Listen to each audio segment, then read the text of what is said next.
함께 말씀을 봉독하겠습니다. 오늘 사도행전 1장 9절부터 11절까지요. 이 말씀을 마치시고 시작. 이 말씀을 마치시고 그들이 보는데 올려져 가시니 구름이 그를 가리어 보이지 않게 하더라. 올라가실 때에 제자들이 자세히 하늘을 쳐다보고 있는데 흰옷 입은 두 사람이 그들 곁에 서서 이르되 갈릴리 사람들아 어찌하여 서서 하늘을 쳐다보느냐. 너희 가운데서 하늘로 올리우신 이 예수는 하늘로 가심을 본 그대로 오시니라 하였느니라. 아멘. 인사하겠습니다.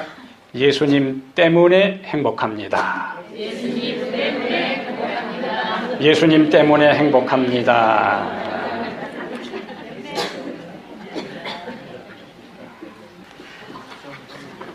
오늘 사도행전 1장 9절부터 11절을 본문으로 했어요. 하늘로 올라가신 예수, 하늘로 올라가신 예수, 이런 제목으로 함께 하나님 말씀을 나누겠습니다. 또 따라하겠습니다. 하늘로 올라가신 예수, 하늘로 올라가신 예수, 하늘로 올라가신 예수. 하늘로 올라가신 예수. 한국의 대중가요를 분석한 기사를 보면은 가장 많이 등장하는 단어가 어떤 단어일까요? 사랑, 이별. 사랑, 이별, 그러면 그 다음에 어떤 단어가 연결돼야 돼요? 그리움. 예. 가장 많이 등장하는 단어가 사랑과 이별과 눈물입니다. 어쩌면 이것은 에덴을 떠난 인간의 운명적 모습을 가장 적합하게 표현하는 단어인지도 몰라요. 그런데 대중가요에 등장하는 사랑은 아름다운 사랑일까요? 대부분 슬픈 사랑이에요. 그리고 현재 나누는 사랑의 이야기가 아니고 과거의 사랑이에요. 사랑해서는 안 될 사람을 사랑하는 사랑입니다. 가까이 하기에는 너무 먼 당신들이죠. 그러다 보니까 결국에 그 사랑이 계속되지 못하고 어떻게 되는 거예요? 이별이죠. 그래서 이별의 부산 정거장에서 뒤를 보고 뒤돌아보고 눈물 흘리는 그런 모습들이 연출되는 거예요. 사실 이별은 인간의 실상이, 이별은 인간의 피하기 힘든 현실입니다. 이별이라는 것은 누구에게나 고통스러운 일이. 이별은 아픔을 수반합니다. 이별은 고통을 동반합니다. 그러나 이별에도 다시 만나지 못하는 이별이 있고 다시 만날 기약이 있는 이별이 있어요. 우리가 학창시절에 배운 이 만해 한용운 선생의 님의 침묵에 이런 구절이 있어요. 님은 같습니다. 아, 나의 사랑하는 님은 같습니다. 푸른 산빛을 깨치고 단풍나무 숲을 향하여 난 적은 길을 걸어서 갔습니다. 그것도 다 뭐예요? 마지막 구절은 뭐예요? 갔다는 거예요. 그러다가 그 시의 마지막 부분에 가면은 이런 표현이 나와요. 우리는 만날 때에 떠날 것을 염려하는 것과 같이 떠날 때에 다시 만날 것을 믿습니다. 이렇게 마지막 부분에 연결됩니다. 만날 때에 떠날 것을 염려하는 것 같이 떠날 때에 다시 또 만날 것을 믿는다. 희망적인 거예요. 이별로 끝나지 않는 이별. 다시 만남을 기약하는 소망의 이별이에요. 오늘 우리가 읽은 이 본문, 예수님과 제자들이 뭐 하는 장면입니까? 이별하는 장면이에요. 예수님은 제자들과 3년 반 동안 함께 있었고 부활하신 다음에 그 다음에 1장에 우리가 앞에서 살펴본 것처럼 얼마 동안 3절에 보면 얼마 동안 같이 있었는가? 40일 동안 함께 있었어요. 40일 동안 함께 있으면서 제자들에게 마지막 신앙을 그들에게 불어넣습니다.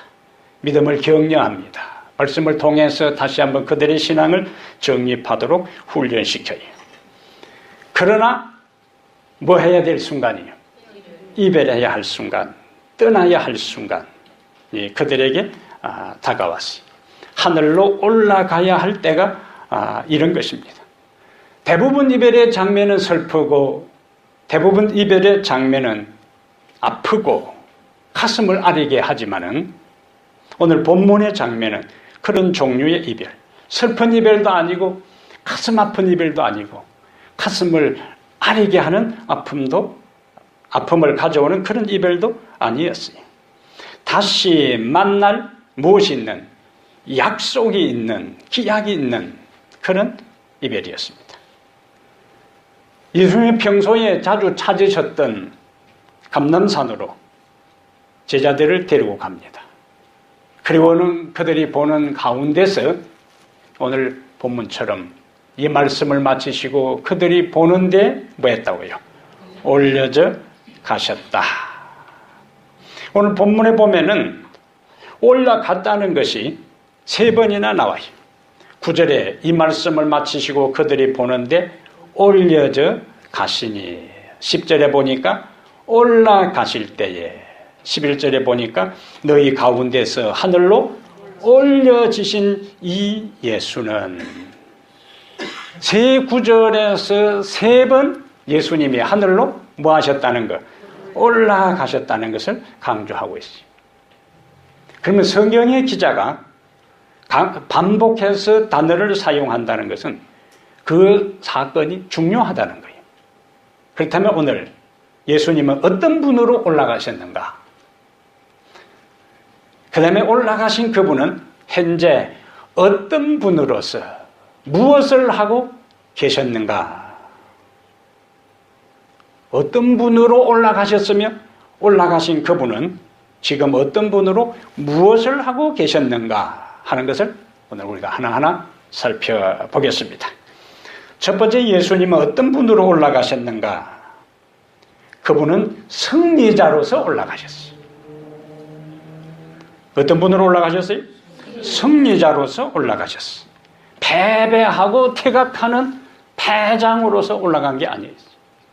더 이상 싸울 여력이 없고 힘이 없고 전략이 없고 에너지가 없어서 도피하는 그런 자가 아니라 모든 것을 정복하고 다 이긴 다음에 모든 것을 패배시킨 다음에 그분은 지금 하늘로 승리자로서 올라가시는 겁니다.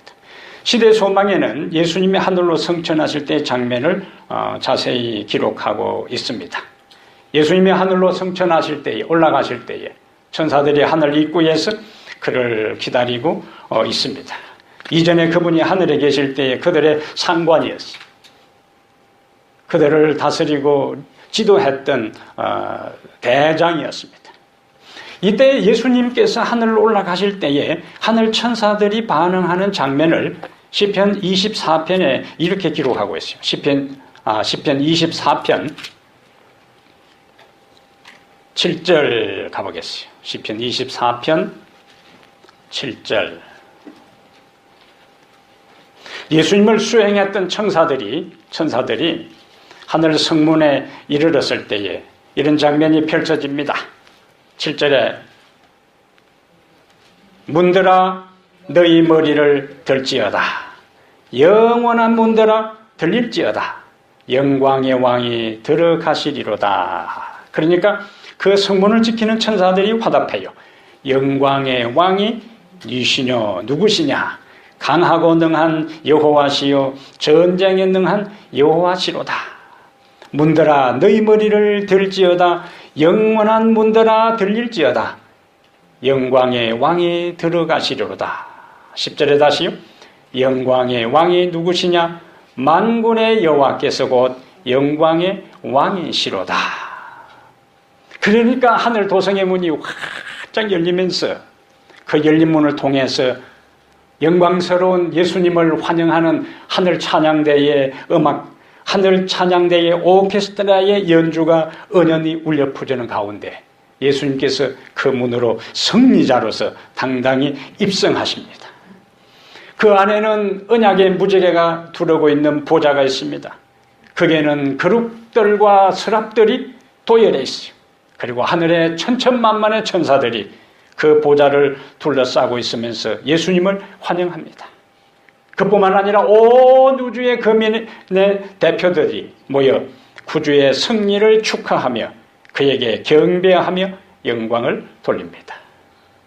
그런데 예수님께서 하늘 찬양대의 찬양과 그분을 향한 영광과 경배를 다 마다하고 아버지의 보좌 앞으로 바로 나가십니다.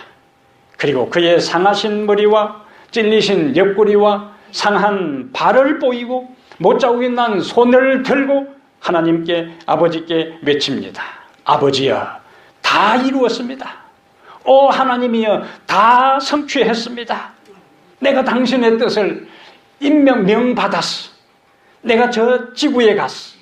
33년의 삶 동안에 당신이 나에게 주신 모든 사명을, 구속 사업을, 인간을 구원하는 사업을, 죄를 소멸하는 그 일들의 기초를 다 완성하고 왔습니다.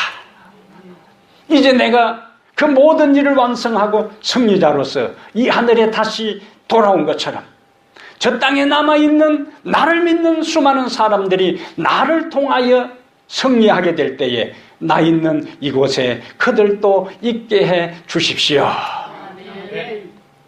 예수님의 그러한 말씀을 들은 아버지께서 아들의 보고를 받으시고 그 요청을 수락하십니다. 이때에 온 하늘의 존재들이 말할 수 없는 기쁨으로 계시록 5장 12절에 있는 말씀처럼 죽임을 당하신 어린 양이 능력과 부와 지혜와 힘과 존귀와 영광과 찬송을 받으시기에 합당하도다. 5장 13절에는 보좌에 앉으신 이와 어린 양에게 찬송과 능력을 세세토록 돌릴지어다. 그리고는 모든 천사들이 예수님 앞에 엎드려 경배합니다. 주님은 승리자로서 영광을 받으셨어요. 그분은 이 세상에 사시면서 사단에게 승리하셨어요. 요한일서 3장 8절에 하나님의 아들이 나타나신 것은 마귀의 일을 멸하려 하심이라 그랬습니다. 요한복음 12장 31절에도 이제 이 세상 심판이 이르렀으니 이 세상 임금이 쫓겨나리라. 그분은 마귀와 싸워 승리하셨고 그분은 죄와 싸워 승리하셨고 그분은 사망을 정복하고 이기셨어요. 그분은 한 번도 이 세상에 사시면서 패배하지 않으셨습니다. 그분은 백전백승의 위대한 승리자 장군이신 것입니다. 병사가 때로는 약해도 때로는 훈련이 부족해도 제대로 된 장군을 만나면은 그 병사는 강한 병사들로 거듭나게 됩니다. 그리고 그들은 전쟁에 나가 그 장군의 탁월한 지휘와 지도를 받았어. 어떤 위험한 상황에서도 아무리 중과 부족의 상태를 할지라도 그들은 승리를 거듭할 수 있어요. 예수님 어떤 분이신가? 이 땅의 모든 선과 악의 싸움에서 뭐 하신 분이라고요? 승리하신 분이에요. 이 땅에서 그분이 승리하신 분이기 때문에 그리스도인으로서 우리가 이 땅을 살아갈 때에 어떻게 하면은 승리하는 삶을 살 수 있는가 하는 것을 그분은 우리에게 알려주실 수 있고 인도하실 수 있고 능력을 주실 수 있는 분입니다. 요한복음 16장 33절에 너희가 세상에서 환난을 당하나 담대하라. 그다음에 뭐라고 말씀하셨어요? 내가 세상을 이겼노라. 세상을 이기지 못한 그분, 사단과의 싸움에서 힘에 밀렸던 그분이라면 우리에게 담대하라고 말씀하실 수가 없어요. 그러나 그분은 내가 세상을 이겼고 죄악을 이겼고 사단을 이겼기 때문에 너희들은 두려워할 필요가 없고 담대하라고 우리에게 말씀하시는 것입니다. 계시록 17장 14절에는 저희가 어린 양으로 더불어 싸우려니와 제약의 세력들이, 마귀의 세력들이, 어린 양은 만주의 주시요 만왕의 왕이심으로 저희를 이기실 터이요. 저희를 뭐 한다고요? 이기실 터이요. 또 그와 함께 있는 자들, 곧 부르심을 입고 빼내심을 얻고 진실한 자들은 이기리로다. 이들이 바로 그리스도와 함께 있으면서 부르심을 입고 빼내심을 입고 진실한 자들이 되어 이기게 될 그 무리들이 바로 여러분과 저인 것을 인해 감사하게 되기를 바랍니다. 우리의 승리는 우리들 자신들에게 달려있지 않습니다. 나의 경험에 있는 것도 아니고, 나의 출생 배경에 있는 것도 아니고, 나의 학력에 있는 것도 아니고, 나의 재물에 있는 것도 아니고, 나의 지능에 있는 것도 아니고, 그 모든 것에 우리의 승리가 달려있지 않고 예수님이 우리를 도와주시고 예수님과 우리와 함께 하실 때에 승리는 우리의 것이 되는 것입니다. 그래서 솔로몬은 잠언 21장 31절에 잠언 21장 31절에 싸울 날을 위하여 마병을 예비하거니와 이김은 여호와께 있느니라. 이김은 누구에게 있다고요? 여호와께 있느니라. 아무리 많은 군인이 있고 아무리 많은 말과 창과 그리고 훈련받은 모든 것들이 갖추어져 있다 할지라도 이김은 여호와께 있느니라. 그러므로 우리의 승리는 우리에게 달려있는 것이 아니라 우리를 도와주시는 그리스도에게 달려있습니다. 기드온이 미디안의 12만 명의 그 군사들을 상대로 이스라엘 백성들을 모집했을 때에 약 3만 2천 명이 왔어요. 근데 하나님께서 그 숫자가 너무 많다고 돌려보내라고요. 겁난 사람들, 두려워 떠는 사람들, 이제 막 장가간 사람들, 아직 농사 짓고 첫 수확 맛도 못 본 사람들, 집 짓고 그 첫 집에 아직 가서 자보지도 못한 사람들, 그 사람들은 전쟁터에 나와도 제대로 집중할 수가 없어요. 그들은 다 돌아가라고요. 기드온에게 하나님께서 그 명령을 내렸을 때에 기드온이 마음이 어땠을까요? 3만여 명을 가지고 싸워도 지금 뭐요? 될까 말까 하는 판에 너무 많으니 돌려보내라.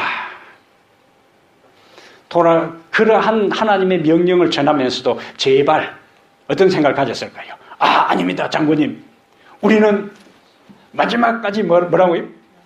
남아서 당신과 이 장군님과 함께 운명을 같이 하겠습니다. 이렇게 하기를 기대했는데 뭐, 그 말을 듣자마자 사람들이 이 썰물처럼 쫙 빠져나가니. 한 10,000여 명 남았는데 하나님께서 또 뭐라고요? 아직도 너무 많다. 아마 우리가 인간적으로 생각하면 기드온이 미칠 지경일 거예요. 속으로 어떤 생각을 했을까요? 하나님, 그걸 말이나 합니까? 예? 돌아간 그 사람들 때문에 남아있는 사람들도 지금 전력과 의기, 사기를 다 상실하고 있는데 또 너무 많다니요. 300명만 남았을 때에 이제 됐다. 여호와의 이름으로 나가서 싸우라. 우리가 아는 대로 승리를 거둡니다. 그렇다면 300명이 나가서 싸워 승리를 거두고 돌아올 때에 그들의 마음속에 어떤 생각이 있을까요? 우리가 싸움을 잘하고 우리가 평소에 훈련을 열심히 하고 기드온의 전략이 탁월하고 우리가 지행지물을 잘 이용해서 전쟁에 승리했구나. 아무도 그런 생각을 하지 않았을 거예요. 300명을 가지고 10여만 명을 싸워 이겼다는 이야기는 이것은 하나님이 도와주셔서 승리한 것이다. 그 모든 전쟁 승리의 영광을 오로지 전적으로 누구에게만? 하나님께만 돌리게 되는 것입니다. 다윗이 평소에 연습한 대로 익힌 무술을 가지고 골리앗과 싸웠어. 찐금승부를 겨루고 이겼더라면 그 골리앗을 싸워 이겨서 돌아올 때는 의기양양했을 거예요. 흐뭇했을 거예요. 그러나 그 어린 다윗이 골리앗과 더불어 돌멩이 몇 개 들고 가서 싸워 이기는 것은 불가능한 일이에요. 그러나 그는 전장에서 그 골리앗과의 싸움에서 이겼어요. 그는 나가면서 이렇게 외칩니다. 사무엘상 17장에 너는 칼과 창과 단창으로 내게 오거니와 나는 만군의 여호와의 이름 군대가 모욕하는 이스라엘 군대의 하나님의 이름으로 내게 가노라. 여호와의 구원하심이 칼과 창에 있지 아니함을 이 무리로 알게 하리라. 전쟁은 여호와께서 한 것이니라. 그리고 나갔어. 그리고 달려갔어.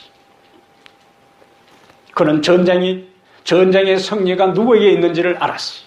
그는 어떻게 하면 전쟁에서 승리하는 줄을 알았어. 사울과 그의 다른 병사들은 하나님을 절대적으로 의지하지 않았어. 그 그늘을 그리며 엘라 골짜기에 등장하는 골리앗만 보았어. 그러나 다윗은 골리앗 너머에 있는 하나님을 보았습니다.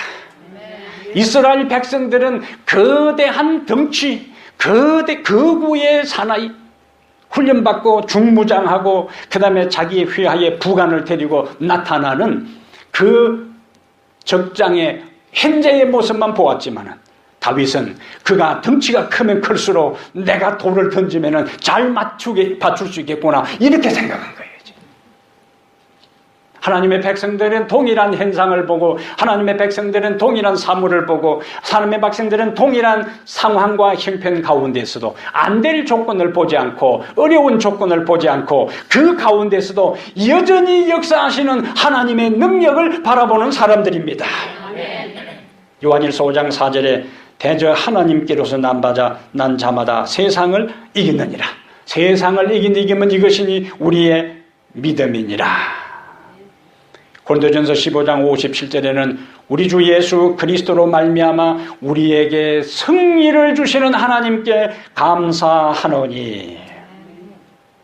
고린도후서 2장 14절에는 우리를 그리스도 안에서 이기게 하시고, 그리스도 안에서 우리를 뭐 하게 한다고요? 이기게 하시고. 그래서 우리를 그리스도 안에서 이기게 하시고 승리에 대한 모든 것이 우리의 것이 아니고 하나님께서 이기게 하셨으니까 하나님께 감사할 수가 있습니다. 여러분의 오늘 처해 있는 삶의 현실이 어떠하든지 간에 아무리 힘들고 어렵든지 간에 하나님은 반드시 그 가운데서 이길 수 있는 힘을 주십니다.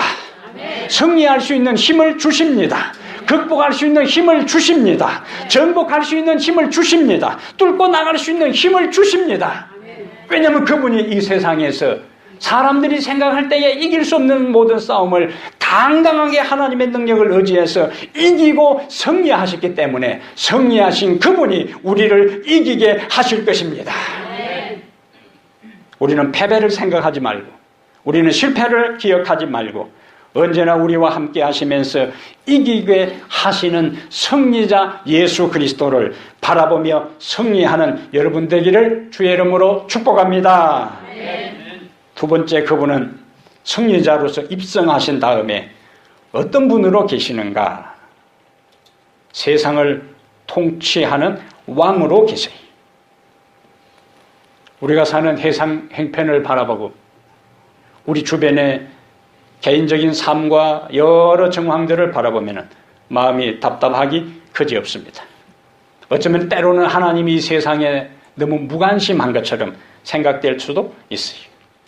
우리가 아는 대로 지난 14일에 프랑스 최고 휴양지 니스 해변에 테레범이 19톤 되는 추력을 몰고 약 1km가 넘게 지그재그로 60, 70km를 달리면서 그 현장에서 80여 명의 사람들이 적사하고 100여 명의 사람들이 중부상을 입는 참사가 발생했어요.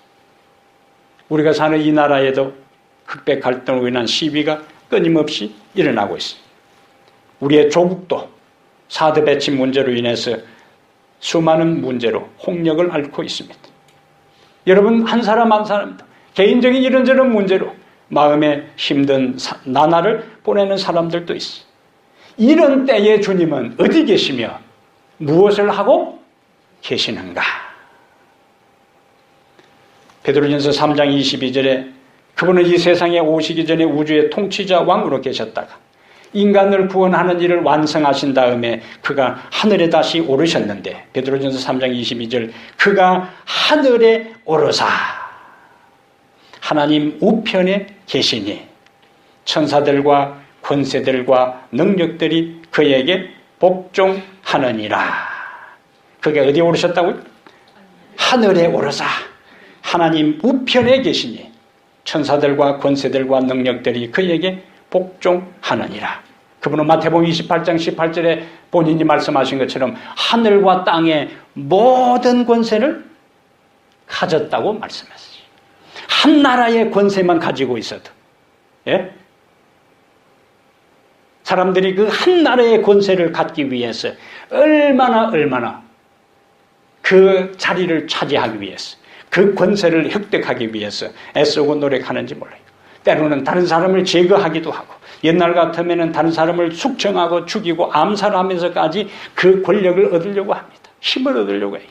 그러나 예수님은 한 나라의, 한 지역의, 한 국가의 권세가 아니라 하늘과 땅의 모든 권세를 가지고 계세요. 이 세상에 계실 때에 귀신들이 예수님에게 굴복했어요. 예수님이 나타나면은 그냥 귀신들이 벌벌 떨면서 그 앞에 무릎을 꿇었어요. 나는 당신이 누구인 줄 아노니? 하나님의 아들입니다. 고백하라고 말하지 않아도 귀신들이 귀신같이 알고 벌써 이야기를 했어요. 예?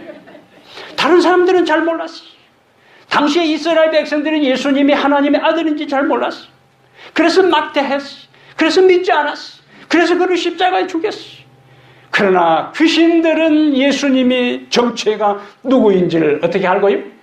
귀신같이 알고 예수님이 나타나면은 그냥 나는 당신이 누구인 줄 아노니. 그리고는 고백했어요. 벌벌 떨면서 나갔어요. 시끄럽다. 네가 안 알아줘도 된다. 나가라. 한 번의 저항도 거역도 못하고 그들은 예수님의 말 한마디에 다 나갔어요. 예수님의 권세 앞에 사단의 어떤 세력도, 이 모든 지옥의 연합된 세력도 예수님 앞에는 어느 세력도 대항할 수가 없었습니다. 예수님이 등장하시면은, 예수님이 한 마을을 지나가시면은 모든 질병을 예수님은 다 해결하셨어요. 예수님은 귀신을 쫓아냈고 정복했고, 예수님은 모든 질병을 정복했고, 예수님이 등장하시면은 풍랑이는 바다도 잔잔해졌어요.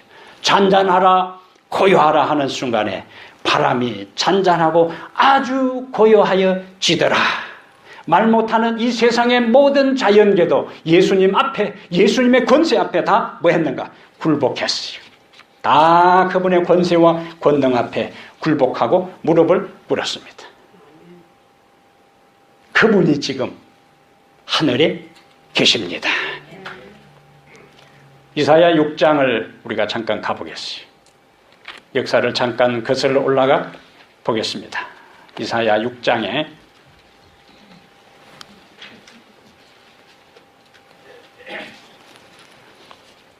이사야 6장은 이렇게 시작합니다. 우시야 왕이 죽던 해에 내가 본적 주께서 높이 들린 어디에요? 보좌에 앉으셨는데 그의 옷자락은 성전에 가득하였고. 우시야 왕이 죽었어요. 우시야 왕은 16살에 왕이 되어서 52년 동안 유다를 통치했습니다. 우시야 왕은 선왕이었어요. 그러나 하나님을 공경한 왕이었고 백성들에게 선정을 베풀었습니다. 그래서 유다 역사에 솔로몬이 죽고 난 다음에 2세기 이후에 가장 번영하던 시기가 바로 우시야 왕이 통치하던 시기였어요. 그런데 그 통치자가 어떻게 됐다고요? 죽었어요. BC 739년에 죽고 말았습니다. 이스라엘의 희망이 사라진 거예요. 왜냐하면 당시 우시야 왕이 죽을 때에 근동 지역의 정치는 아수리아 왕이 주변 국가들을 하나하나 정복해 가면서 아수리의 지배 아래 굴복시키던 그러한 때입니다. 어떤 나라도 이 아수리아에 대항해서 연합전선을 주도적으로 형성하도록 하지 못할 그때에 우시야 왕이 주변 국가들과 연합해서 아수리아에 대항하는 연합전선을 형성하는 주도적인 역할을 했어요. 그런데 그 왕이 죽었어요. 이제는 외행적으로 그 연합전선은 깨어지고 유다는 아수르에게 정복당하여 그들의 지배를 받게 될 것처럼 보였습니다. 그것이 우시야 왕이 죽던 해에, 이때에 내가 본저, 그 당시에 선지자였던 이사야는 절망에 찬 백성들의 신음소리를 듣고 풍전등화와 같은 조국의 위기 앞에서 성전을 찾아갑니다. 그리고 그곳에서 하나님께 기도하기 시작합니다. 그런데 그곳에서 기도할 때에 환상 중에 지극히 높으신 하나님께서 높이 들린 보좌에 앉아 계신 것을 보았어요. 모든 피조물들은 시작이 있으면 뭐가 있어요? 끝이 있습니다. 어떤 인간의 도움도 영원하지 않습니다. 우리의 곁을 떠납니다. 그러나 하나님은 높이 들린 보좌 위에서 알파와 오메가가 되시고 처음과 나중이 되시고 시작과 끝이 되신 그분은 영원히 그곳에 계시면서 우주를 통치하시고 우리를 다스리시고 우리의 삶에 관여하신다는 사실을 믿게 되기를 바랍니다. 위기는 어느 시대나 우시야 왕이 죽던 때에 유다에게만 위기가 왔던 것이 아니고 위기는 우리들 개인에게도 있고 우리 가정에도 있고 우리 교회에게도 위기는 언제나 찾아옵니다. 부유한 사람에게도 가난한 사람에게도 누구나 눈물의 골짜기를 걸어갈 때가 있어요. 인생은 고통을 피해갈 수 없습니다. 고통을 즐기고 고통을 기대하고 고통을 좋아하는 사람 아무도 없어요. 그러나 인생의 삶 자체가 시련과 어려움에서 면제되지 않습니다. 약한 자나 선한 자나 똑같이 햇볕을 받고 의로운 자나 불의한 자나 똑같이 비를 맞습니다. 우시야 왕이 죽던 때에 어쩌면 유대 민족이 경험했던 것처럼 우리들 개개인이 그처럼 암담하고 그처럼 힘들고 그처럼 어려운 그와 같은 상황에 빠져 있을 수도 있습니다. 그런데 이사야에게 하나님께서 보여주신 것은 우시야 왕은 죽어도 여호와는 여전히 보좌에 앉아 계신다는 것, 앉아 계셨다는 것은 다스린다는 거예요. 아직도 그의 권세와 아직도 그의 권위와 아직도 그의 권능과 아직도 그의 능력이 조금도 흐트러짐이 없고 조금도 쇠해지지 않고 조금도 약해지지 않고 여전히 한결같은 권세로 세상을 지배하고 다스리고 있다는 겁니다. 그래서 유다의 운명이 유다에 속해 있는 모든 백성들의 운명이 풍전등화 같은 위기 가운데 있는 것처럼 보여도 여전히 하나님이 계시기 때문에 두려워하지 말라. 염려하지 말라. 걱정하지 말라. 사방팔방 둘러보아도 인간적인 가능성과 도움이 없는 것처럼 생각될 때에 우리가 먼저 찾아야 할 것은 하나님의 성전입니다. 바라보아야 할 분은 예수 그리스도인 것입니다. 사람을 바라보지도 말고 환경을 탓하지도 말고 대신 보좌에 높이 앉아서 여전히 통치하시는 그분을 바라보시기를 바랍니다. 그분의 능력을 바라보게 될 때에 우리는 그분의 통치하에서 그분의 인도와 지도에 따라서 우리도 승리자가 되시고 승리자가 되고 그분 안에서 평화와 안전을 누릴 수가 있습니다. 세 번째로 그분은 하늘에 오르신 다음 어떤 분으로서 무엇을 하고 계시는가? 우리를 위하여 중보하고 계시는 대제사장이 되십니다. 누구를 위해서요? 우리를 위하여 뭐 하시는요? 중보하시는 뭐가 되신다고요? 대제사장이 되십니다. 제자들이 감람산에서 예수님과 헤어진 다음 예수님과 이별한 다음 그들이 이제 마가의 다락방으로 우리가 곧 다음 시간에 살필 내용처럼 돌아옵니다. 사람들은 제자들의 얼굴을 바라보면서 이제는 그들이 함께 했던 스승이 그들과 함께 동고동락했던 선생이 그들 앞에서 사라졌으니까 그들은 위축될 것이라고 생각했어요. 그들은 이제 의기소침할 것이라고 생각했어요. 그들은 용기를 상실해버릴 것이라고 생각했어요. 그들은 기가 죽어서 이제는 사람들 앞에 전혀 나서지도 못할 것으로 생각했어요. 그러나 그것은 기우에 불과했습니다. 그들은 당당하게 예수님이 그들 곁에 계시지 않아도 그들은 당당하게 복음을 전하는 복음의 전사로 그들은 돌아오게 됩니다. 사도행전 1장 이후에 28장까지 전개되는 제자들의 모습은 바로 이 사실을 증명해 주는 거예요. 왜요? 하늘에 그들을 위하여 무엇 하시느냐? 중보하시는 대제사장 예수 그리스도가 바로 그들을 너무나 잘 아시는 예수 그리스도가, 그들의 모든 사정을 속속들이 아시는 그 그리스도가, 그들과 함께 3년 반 동안 지냈던 그 예수 그리스도가 바로 하늘 성소에 그들을 위해 중보하고 계신다는 것을 기억했기 때문에 그들은 주눅들지 않았어. 그들은 기죽지 않았어. 그들은 당당하게 복음을 전하는 전사로서 사명을 감당할 수가 있었습니다. 하늘에 계시는 그분이 우주의 왕으로서 승리자로 계시지만 이 땅에서 고달픈 삶을 경험하신 분입니다. 그분은 배고픔이 무엇인지를 아셔요. 머리로 아는 것이 아니고 이론적으로 아는 것이 아니고 경험해 봤기 때문에 배고픔이 무엇인지를 아셔요. 그분은 가난이 무엇인지를 아십니다. 왜냐하면 그는 가장 가난한 나사렛 마을에서 가장 가난한 목수의 아들로서 30세까지 성장하고 자랐기 때문에 가난한 사람들의 심정과 고달픔을 그는 아셔요. 그는 피곤이 무엇인지를 아십니다. 요한복음 4장에 그가 행로에 피곤하여 우물 곁에 털썩 주저앉아 있는 예수의 모습을 보는 겁니다. 그는 하나님의 아들이었지만 인간의 몸을 가졌기 때문에 이 세상에서 많이 걸었으면 그는 피곤을 느끼셨어요. 그래서 그는 고물에서 베개를 베고 주무셔야만 했습니다. 그래서 피곤한 인생을 그분은 뭐 하신다고요? 아셔요. 왜? 그분은 경험해 보셨기 때문에. 그는 사람들의 배신과 변절에 대해서 아십니다.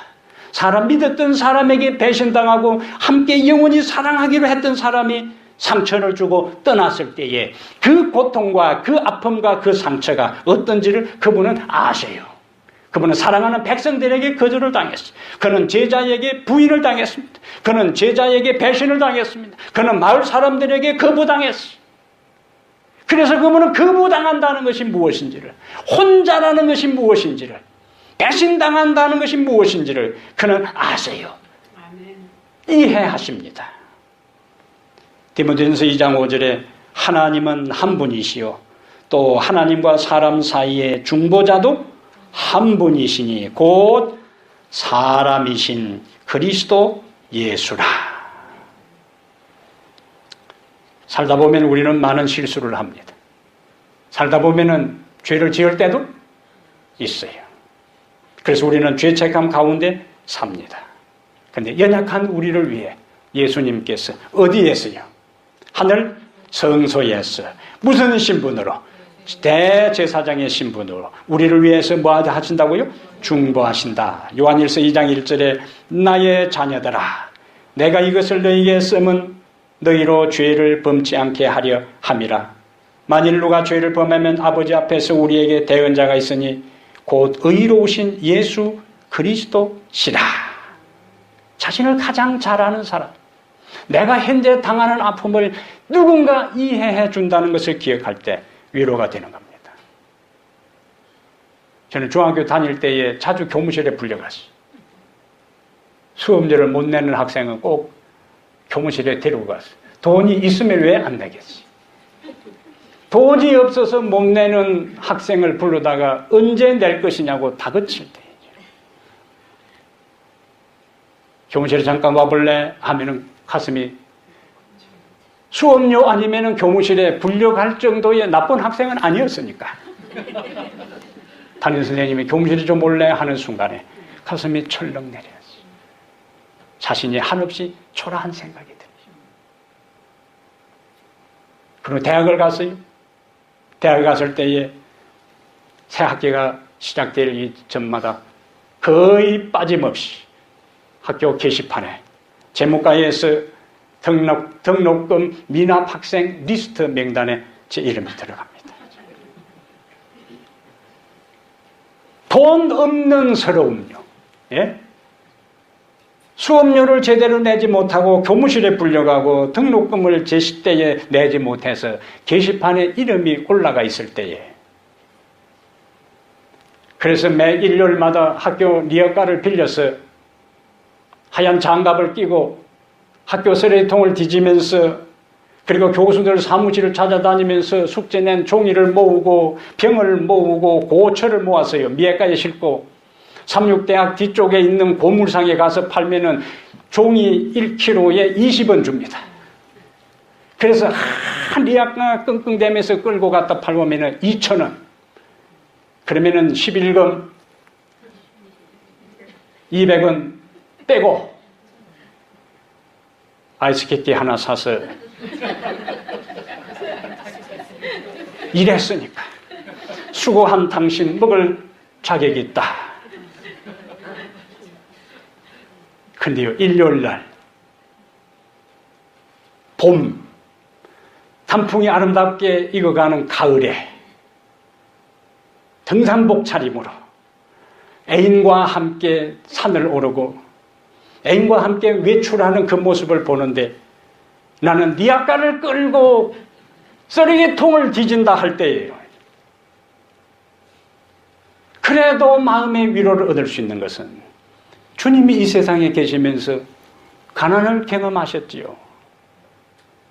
그래서 하나님, 내 인생이 이렇게 현재는 어쩌면 다른 사람 보기에 초라한 것처럼 보여도 주님의 삶이 그러한 삶이었기에 제가 위로를 얻습니다.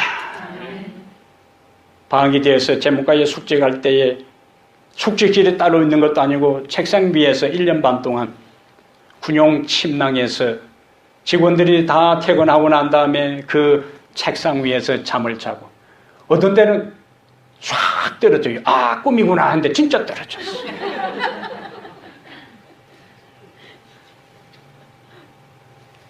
떨어지는 순간에 꿈인가 생신가 했는데 정녕 꿈이었으면 좋아졌지만 생시였어.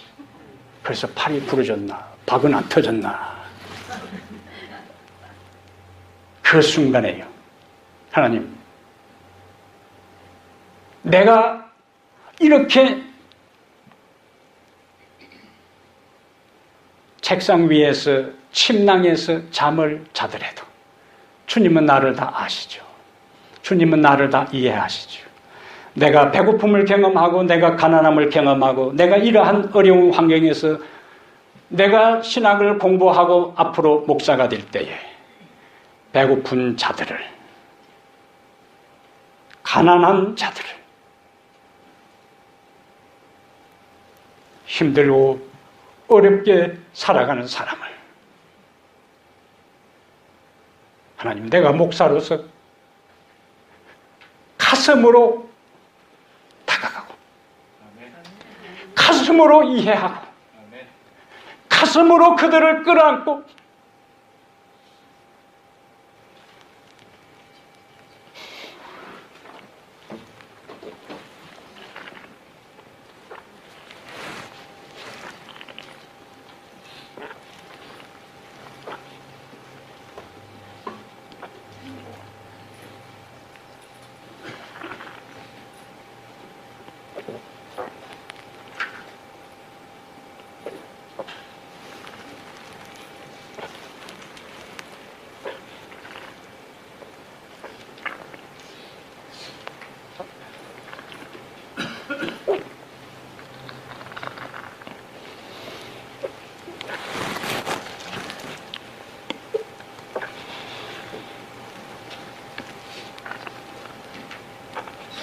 그 당시에는 그런 삶이 싫었지만 그 모든 과정을 거치면서 목사의 길을 걸으면서 내가 담임하는 교회의 신자들이 모두가 다 문제없이 사는 것이 아니라 어려움 가운데 있는 자들을 바라볼 때 가슴으로 그들에게 다가갈 수 있도록 하나님께서 훈련시킨 것에 대해 감사하는 것입니다. 인간 내 자신도 그 작은 아픔의 경험이라도 다른 사람을 이해할 수 있는 기초가 되고 경험이었다면 예수님이 이 세상에서 그 모든 것을 경험했기에 그분이 하늘에서 이 땅에서 당하는 사람들의 아픔과 흘리는 눈물과 입에서 나오는 한숨과 삶에 지쳐서 고달파는 그 모든 것을 주님은 아시고 주님은 이해하시고 우리를 위해 축복해 주십니다. 히브리장 18절에 자기가 시험을 받아 고난을 당하셨은즉 시험 받는 자들을 능히 도우시느니라. 그래서 우리는 그분을 바라볼 수가 있어요. 그래서 우리는 그분을 믿을 수가 있습니다. 우리는 그분에게 도움을 구할 수가 있어요. 히브리 4장 16절에 그러므로 우리가 긍휼하심을 받고 때를 따라 돕는 은혜를 얻기 위하여 은혜의 보좌 앞에 담대히 나아갈 것이니라. 우리의 중보자 되시는 그분은 우리를 돌보시는 분입니다. 연약하여 쓰러진 우리를 포기하지 않으십니다. 다시 우리에게 찾아오십니다. 그러므로 우리가 범죄하고 우리가 실수하고 우리의 삶이 지치고 시달릴 때 하나님께로부터 버림받았다고 절대로 생각하지 마시기를 바랍니다. 히브리 7장 25절에 그러므로 자기를 힘입어 하나님께 나아가는 자들을 온전히 구원하실 수 있으니 이는 그가 항상 살아서 저희를 위하여 간구하심이니라. 홀로 있다고 생각하지 말고 내 인생의 삶이 비참하다고 한탄하지 말고 다른 사람의 삶과 운명과 비교하지도 말고 여전히 나를 사랑하시는 주님을 바라보시기를 바랍니다. 여전히 나와 함께 하시고 여전히 내 손을 붙잡아 주시고 여전히 나를 이렇게 세워주시는 그분이 하나님 보좌에 계시기 때문에 우리에게는 희망이 있습니다. 그것이 우리의 희망이요. 그것이 우리의 위로요. 그것이 우리의 힘이 되는 것입니다. 하늘을 향하여 살아가는 우리의 삶에 우리가 정복할 수 있는 없는 어려움은 없습니다. 우리가 피할 수 없는 어려움은 없습니다. 하나님께서 길을 마련해 주시고 슬픔을 견디게 하시고 어려움을 극복하게 하시고 우리의 약점을 정복하게 하시고 그분이 승리자인 것처럼 마침내 우리도 승리자가 되게 해 주실 것입니다. 승리자 예수 그리스도, 우리의 영원한 왕 되시는 예수 그리스도, 우리의 영원한 중보자 되시는 예수 그리스도를 날마다 날마다 바라보시고 그분을 절대적으로 의지하시고 그분의 못자국난 손을 끝까지 붙드시고 이탈됨이 없이 본향을 향하여 그분이 계시는 하늘을 향하여 날마다 날마다 전진하고 전진하여 최후의 승리자가 되기를 주의 이름으로 축복합니다. 아멘. 하나님 우리 아버지, 당신의 아들이 우리의 영원한 승리자로 하늘에 오르게 하심을 감사합니다. 아멘. 세상을 살면서 우리의 연약함으로 인해 넘어질 때가 많이 있습니다. 용기를 잃을 때도 있고 때로는 삶이 허무하게 느껴지기도 하고 자신의 삶이 초라하게 느껴질 때도 있습니다.